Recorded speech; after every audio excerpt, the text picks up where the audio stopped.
What is up today, Dallas Mavericks fans? We know what today is. It is finally opening day for the Dallas Mavericks. Game one of this long 82-game season. Hopefully, we're going to have, again, I guess you want to say a better mix of guys, a better mix of production out of some of these guys, especially some of the new guys that are with the team. Of course, the Dallas Mavericks go 38-44 last year, I believe, finishing 11th in the West, just barely out of that play-in tournament. So, again, I'm not a fan this year of that at all, just because I don't even want to play around with that. Too many things can happen. Injuries, you have late season injuries, things like that. I want this team to pretty much get their, I guess you want to say, just get off to a much hotter start this year, because again, we do know Jason Kidd likes to pretty much rank the team based off quarters of the season. So I want to see this team get out to a hot start. We do know there are some new faces. There's some new guys possibly going to be in the mix for this team. I mean, as major contributors. So hopefully we will be able to see just much more of an improvement out of this year's team. Before we get going, as always, I want you guys to go ahead and like, subscribe, comment, share, but definitely comment down below. I want to know you guys' opinions on the Dallas Mavericks this year. What do you feel can be the trajectory of this team? What do you believe? Again, where we're talking about, maybe, are you feeling like this team is maybe a top 5 seed, a top 6 seed? Do you see them also in another play-in tournament type situation? So we'll see. I just want to know you guys' opinions. I appreciate you for all the support, and we have a long way to go. Let's roll. Like every other year since he's been with the team, we always know everything stops and starts with Luka Doncic, MVP level caliber type player.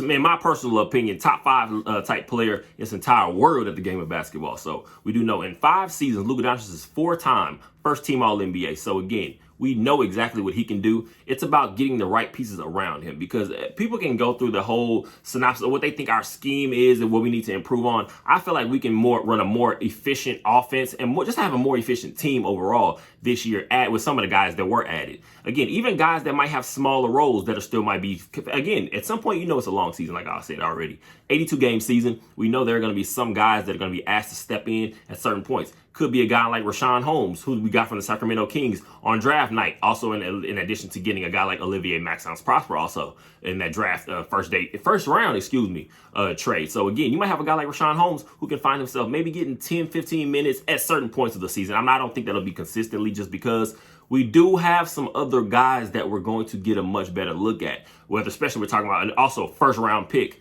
for the Dallas Mavericks, also Derek Lively out of Duke. Center position, again, a guy that I feel is going to be more of that Tyson Chandler light. We've all said that pretty much at this point, but also having a Tyson Chandler in the building to work with a guy like Derek Lively. You're going to be pretty much just, again, I want to say bringing him along slowly, because as of now, it's projected a guy like Derek Lively will be in our starting lineup. We're talking about Luka Doncic, Kyrie Irving, obviously. Those are our 2 main focal points of the team in general. But then just adding a guy from like Grant Williams from the Boston Celtics, that is going to be big when it comes to just somebody being able to be a more efficient. I'm going to say we know what 3-and-D type players are, who we got used to. Guys like Dorian Finney-Smith, of course, obviously, Reggie Bullock over the last couple seasons helped us get to that Western Conference Finals a couple seasons ago. But getting rid of a guy like Dorian Finney-Smith, we know he was loved in the locker room, loved around the entire organization, and also just a guy that we watch develop and make plays. A guy like Grant Williams, I feel, is going to be a little bit better, just because he does have, I'm going to say, maybe a more efficient three-point shot, in my personal opinion,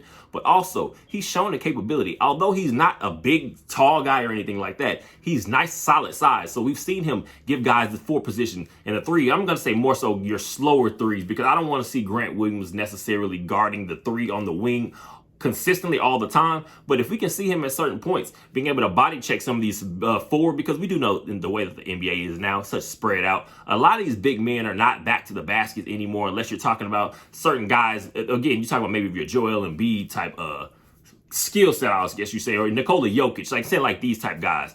We don't have a lot of just back to the basket power forwards or centers in the league anymore like used to. So a guy like Grant Williams is always going to be able to find himself time. So that, to me, that's just one of the best additions in the entire NBA, because again, it's very slept on, because you're just looking for guys that are going to be able to fit in certain positions.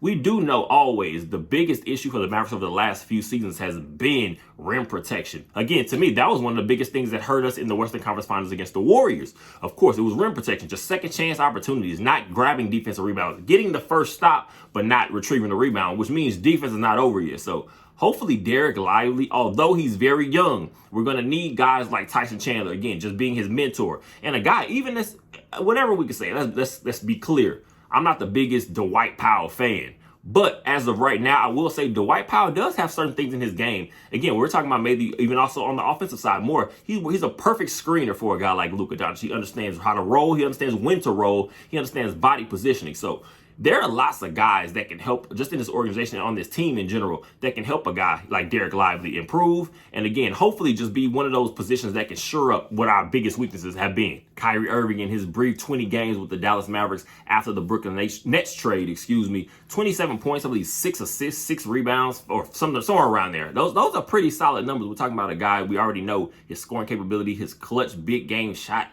making ability. Kyrie Irving, again, to me is a very good piece. Next to a Luka Doncic, we need to see if it's the perfect piece because, again, we do have Kyrie Irving for the next 3 years, I believe, the next few years at least. So we're going to have to make sure we're putting the best things around Luka Doncic and Kyrie Irving. What I am very happy to hear, especially over the last couple of days, has been already talked about. Luka and Kyrie have been speaking already about changing the roles and who initiates offense at certain points, and Luka Doncic wanted to play a little bit more off ball this season. That's going to be big in just developing Luka Doncic's game and progressing himself individually, because one thing we do know, I would say Luka Doncic, his offense has been always pretty much Luka isolation dominant, lots of pick and rolls, hitting the open man. We know Luka Doncic is a perfect quarterback for that type of offense, but sometimes it can get stagnant if guys are not actually consistently hitting their open shots that they're going to get. So we're going to have to, at some point, I feel like, switch things up. And what we did see last year, I'll say, when Kyrie Irving joined the team, we were much more up-tempo. We played much better and fast break opportunities, and that's going to help guys. Another guy that we pretty much just got an extension, a 3-year extension, I believe, in the last day. Josh Green, that's another guy, which I'm glad to lock that in just because of the potential. Hopefully we can see a guy like Josh Green, whether he cracks that starting lineup, whether he's the first man off the bench. I want to see a guy like Josh Green continue to develop and improve, because if he can consistently hit that three-point shot as he's shown, I believe in the last game, was it 18 to 20 points, I believe, at a certain point he had in this last preseason game against the Detroit Pistons. Josh Green he's an NBA player. Let's start there. Josh Green is an NBA player. He's a guy that belongs in this league. So with that athleticism and just the ability that he does have, he's become a much better passer over the last couple seasons. Again, just working with guys like Jason Kidd. You're going to see Josh Green, I feel like, become maybe one of those guys where maybe he's a consistent 14 to 16 points per game scorer. I can definitely see that in his future, because, again, when you're playing against next to guys, like Luka Doncic and Kyrie Irving, you're going to have lots of open shots. You're going to have lots of open opportunities. So that's also going to throw in some guys. We're talking about, like I spoke about, running more up-tempo, fast break type offense. Guys like Derrick Jones Jr., that's going to be, to me, one of those underrated pieces that people are not really talking about right now. But I can see it paying big dividends as the season progresses, and more eyes starting to become, find themselves towards the Dallas Mavericks. Of course, we already know you have Seth Curry returning back now for the 3rd time. That's going to be a nice spot-up shooter for this team. We know what he's shown over his career, but especially with the Dallas Mavericks, he's being a guy that can be a consistent three-point shooter. It's about keeping him healthy and him actually just being consistent. We do know what he is.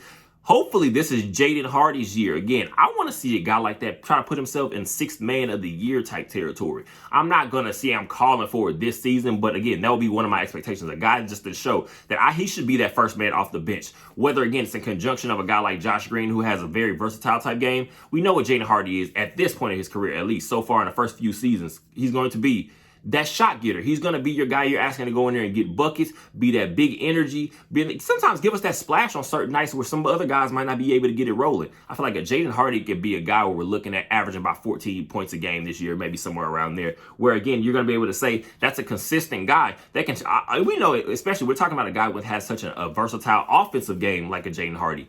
One thing you're going to say with him, that can be a guy you see on any given night be able to drop you 30. So I'm excited to see what he can bring. I'm excited to see what Seth Curry can bring. I feel like this year is going to be just big on a lot of unknowns, because we still don't know what we're getting at this point. But a guy, again, I speak about Olivier Maxence Prosper, the rookie out of Marquette, and also a first rounder with Derek Lively Jr.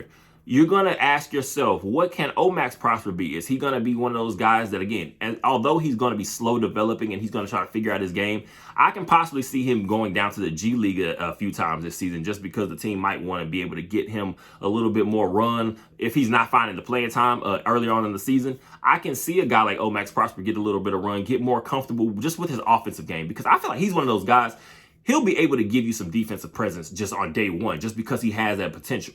But one thing you can't do in the NBA, the way it's so spread open, I'll say wide open now, you can't have too many liabilities on offense, or that's going to hinder the rest of your team. Because again, when the league is all about scoring as much as it is now, you have got to be able to give something offensively. And whether you're a rim runner, whether you're a guy that can just, I guess you want to say basically pretty much just hit spot open threes. I want to see Omax Prosper continue to develop in that game. I feel like he will. So again, we don't want to be too rushed on every rookie. Every rookie's not going to come in here like your LeBron James, your Carmelo Anthony's, your Luka Doncic. These guys I'm talking about where you see them on day one, they're fixed products, and all you just want to do is just keep adding to that.